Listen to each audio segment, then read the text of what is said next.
Right now, billions of people are watching football, screaming at screens, crying in the streets, losing sleep over a ball.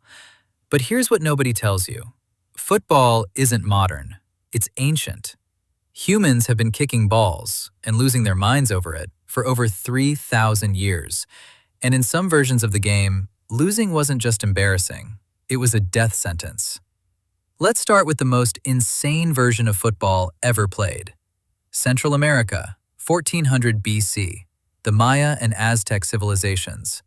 They called it Pok-a-Tok, or Tlachtli, depending on who you ask. The court was shaped like a capital I, stone walls on both sides, massive stone rings mounted vertically, high up on the wall. The ball? Solid rubber, 9 pounds, the size of a human head, and you couldn't use your hands or your feet. You had to hit it with your hips, your knees, your elbows, and get it through a vertical stone ring barely wider than the ball itself. Sounds impossible? It was. Games could last for days. But here's where it gets dark. Some researchers believe the losing team, or possibly the winning team, historians still debate this, was sacrificed, decapitated, their blood offered to the gods. Because the game wasn't just a sport, it was a ritual, a cosmic battle between the sun and the underworld. Every match reenacted the creation of the universe. Over 1,500 ball courts have been found across Mesoamerica, from Mexico to Honduras. This wasn't a fringe tradition. It was the Super Bowl of ancient civilization. Now let's travel to China. 206 BC, the Han Dynasty. Soldiers are running across a dirt field, kicking a leather ball stuffed with feathers and hair, trying to get it through a small hole in a silk net. This was Cuju, literally, kick the ball.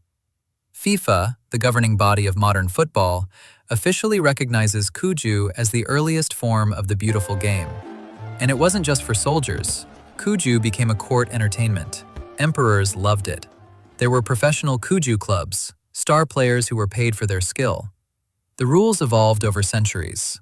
By the Song Dynasty, around 960 AD, Cuju was played without a goalkeeper.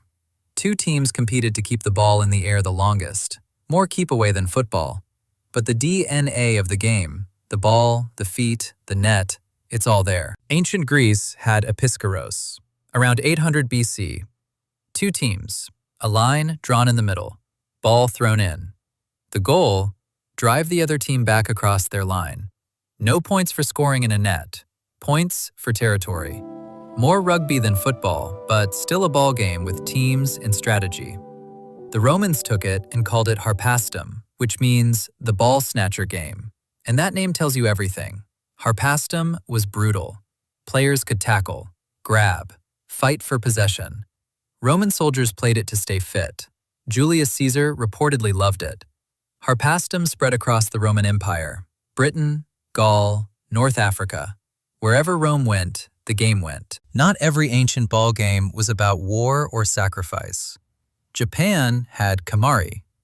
Around 600 AD, players stood in a circle under cherry blossom trees, wearing silk robes and traditional hats, keeping a small leather ball in the air. No competition, no winners or losers, just cooperation. Kemari was a meditation, a performance. The better you played, the closer to heaven you were believed to be. Emperors played it, monks played it, and it's still played today at Shinto shrines across Japan. So what do all these games have in common? A ball, a goal, teams, and an audience who could not look away. The specific rules change, the stakes change, but the core human need? To compete, to belong, to feel something together. That hasn't changed in 3,000 years. Modern football, the FIFA version, was codified in England in 1863. But the spirit of it, the obsession, that's ancient. You're not just watching a sport when you watch football. You're participating in one of the oldest rituals in human history. Which ancient version would you have played? The brutal Mesoamerican deathmatch? The precise Chinese Cuju? The calm Japanese Kemari? If this made you think differently about the game you love, drop a comment. I read every one. And if you want more ancient human secrets, you know what to do. Subscribe, hit the bell. I'll see you in the next one.